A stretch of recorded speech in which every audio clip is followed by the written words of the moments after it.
Salut à tous et bienvenue dans cette nouvelle vidéo, j'espère que vous allez bien. Alors aujourd'hui on se retrouve pour parler du 11e épisode de Koh-Lanta, les chasseurs d'immunité. Mais avant de commencer, et si vous appréciez mon contenu, n'hésitez pas à vous abonner. Et sur ce, c'est parti pour la review.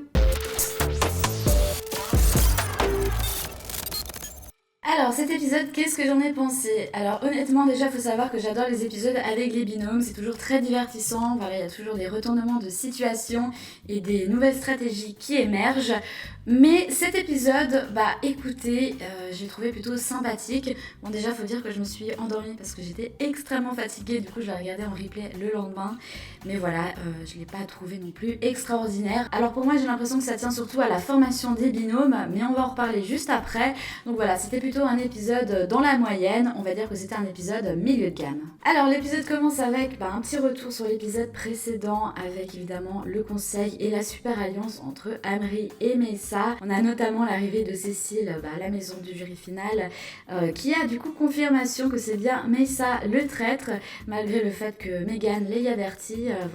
Océane du coup peut confirmer étant donné que c'est une ex jaune et qu'elle était évidemment au courant de tout ça. Ensuite on a les tensions sur le camp par rapport au riz. Donc voilà, Julie et Seb ne sont pas tout à fait d'accord sur la cuisson du riz par rapport à l'eau qu'on met, enfin la quantité d'eau pour faire le bouillon.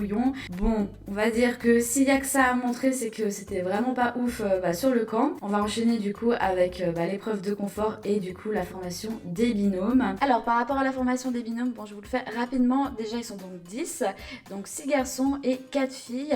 Donc par rapport à ça on n'allait pas avoir des binômes égalitaires filles-garçons, mais par rapport aux couleurs ils sont donc bien 5 rouges, ex-rouges en tout cas, et 5 ex-jaunes. Donc on commence avec le seul binôme jaune et 100% masculin, c'est donc Sébastien et Aurélien. Alors déjà sur le papier ils partent avec un handicap étant donné que c'est deux ex-jaunes, mais par rapport à leurs compétences personnelles on pouvait imaginer qu'ils s'en sortent plutôt bien. Ce ne fut pas le cas, on en parlera par la suite. On continue avec David et Léa, donc rouge, ex-rouge et ex-jaune. Alors plutôt sympa comme binôme, mais sans plus. Voilà, ils s'entendent plutôt bien et en plus de ça ils pratiquent le même sport, donc le rugby. Ensuite on enchaîne avec Jean et Megan, dont deux ex-rouges, qui encore une fois sur le papier a cet handicap. Et en plus de ça je trouve pas personnellement qu'ils sont hyper significatifs au niveau de leur personnalité. Ensuite on enchaîne avec un binôme assez intéressant, c'est donc Amri et Julie. Donc Amri évidemment on le connaît, le leader de l'ex-équipe jaune, et Julie écoutez elle est plutôt pas mal, moi j'aime bien sa personnalité. Après c'est vrai que sur les épreuves au niveau sportif c'est pas non plus les deux qui excellent le plus. Et ensuite on termine avec le dernier binôme qui est donc Meysa et Pauline. Écoutez moi je les trouve plutôt pas mal au niveau de leur personnalité. Sportivement Meysa c'est vrai qu'il s'est pas forcément illustré, Pauline un petit peu plus. Donc voilà, moi personnellement c'est les deux binômes que j'ai le plus apprécié, donc Julie Amri et Meysa Pauline. Et maintenant on enchaîne avec l'épreuve de confort, donc l'épreuve dans la boue. Donc pour rappel ils doivent s'enduire de boue et ensuite former des balles avec la boue et de la fibre de coco pour pouvoir les lancer sur des cibles. Donc voilà, c'était plutôt une épreuve sympa à voir, plutôt classique. C'est vrai qu'il y a toujours le problème que dès qu'ils sont enduits de boue, on n'arrive plus à les reconnaître. Donc la victoire est pour Jean et Megan, c'était plutôt serré avec les autres binômes. Donc voilà, par rapport au confort, honnêtement j'ai trouvé sympa mais sans plus, il n'y avait pas grand chose à voir. Donc voilà, ils ont rencontré les locaux, fait une petite séance de pêche, ils ont mangé, ils n'ont pas beaucoup parlé de stratégie. Donc voilà, le plus intéressant pour moi c'était clairement l'indice. Pour le collier, indice qui s'avérera assez compliqué à trouver. En parallèle, on a évidemment les aventuriers de retour sur leur camp qui cogitent beaucoup par rapport à la formation des binômes et évidemment les possibles stratégies au niveau des éliminations. Mais évidemment, on verra bien les résultats avec l'épreuve d'immunité. Ensuite, on enchaîne avec l'épreuve d'immunité. Donc c'est une épreuve d'équilibre. Ça n'a pas été une grande réussite pour les binômes, notamment David et Léa qui tombent au bout de 15 secondes, suivi de Meysa et Pauline au bout de 1 minute. On a aussi Sébastien et Aurélien qui s'en sortaient pas si mal, mais voilà, on avait Jean et Megan face à eux qui étaient vraiment inébranlables. C'était vraiment droit comme un i et hyper à l'aise, à contrario du coup de Julie et Amri qui eux se sont vraiment surpassés. En tout cas Amri, on sait que l'équilibre c'est pas son fort, mais grâce à Julie qui a pas arrêté de lui parler, ça l'a vraiment aidé à se concentrer et on a pu voir quand même qu'il s'est donné à fond. Malheureusement, ça n'aura pas suffi étant donné que ce sera Jean et Meghan qui remporteront l'immunité. Donc pour rappel, ils ont déjà l'indice pour le collier et en plus de ça, ils seront immunisés.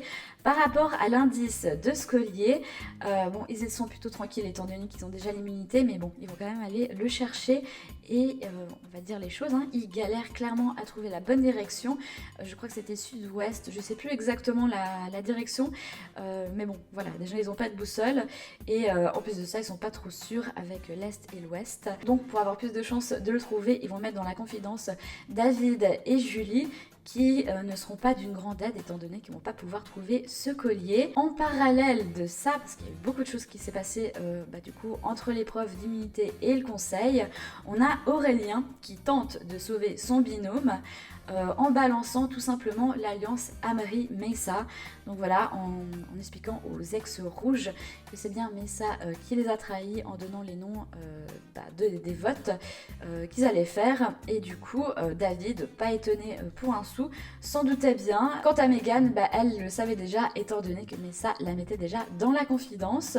Donc voilà, c'était un coup plutôt bien à jouer étant donné que, je le rappelle, Sébastien et Aurélien, deux ex-jaunes, deux garçons plutôt forts sur les épreuves, c'était quand même un binôme à éliminer. Donc voilà, Aurélien a tenté le jeu.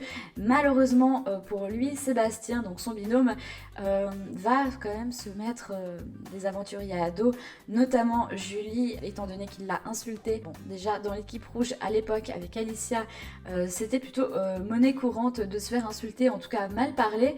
Ça m'a plutôt étonnée de la part de Sébastien. J'ai pas tellement bien compris quelle était la raison de l'insulte. Bon, de toute façon, comme le dit Julie, ils sont fatigués, ils ont faim, ils sont à fleur de peau, mais évidemment ça n'excuse pas l'insulte, le ferme ta gueule de la part de Sébastien. Mais cette fois-ci, Amri et Meyssa et d'autres aventuriers aussi vont prendre la défense de Julie. Et voilà, c'est pas une manière de parler aux gens dans tous les cas, qu'on soit énervé, fatigué. Voilà, c'est pas excusable. Et pour revenir sur le collier, Jean et Meghan ne l'ont pas trouvé dans cet épisode, donc j'espère qu'il sera quand même valable dans le prochain épisode s'ils le trouvent. C'est pas encore sûr. Bon, de toute façon, ils sont immunisés, mais c'est vrai qu'avec un collier, ils auraient pu faire d'autres stratégies. D'ailleurs, par rapport aux stratégies de vote, donc on a Amri, Meyssa et Pauline qui réfléchissent à la meilleure solution, au meilleur binôme à éliminer.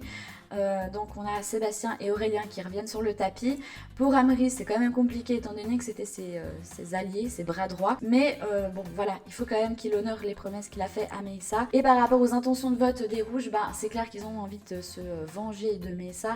Mais c'est vrai que par rapport à la configuration entre Sébastien et Aurélien, c'est quand même plus judicieux pour eux d'éliminer deux rouges. Oui, c'est la meilleure option effectivement, d'abord éliminer les ex-jaunes et de s'occuper de Meyssa par la suite. Et donc on arrive au conseil et c'est l'heure des révélations par rapport à Meyssa. Donc bon, Meghan, elle était au courant, David, il s'en doutait, Julie, elle est pas dupe, donc voilà, je pense qu'elle croit à cette trahison et j'ai l'impression que Jean tombe de haut, mais Meyssa arrive à plus ou moins retourner la situation et à traiter Sébastien et Aurélien en tout cas de mythos, enfin voilà, de menteurs, et Amri, il s'en sort aussi pas trop mal. Donc voilà, c'est acté, Meyssa les a trahis, les rouges sont au courant, mais honnêtement, j'ai pas l'impression que ça a une grande ampleur.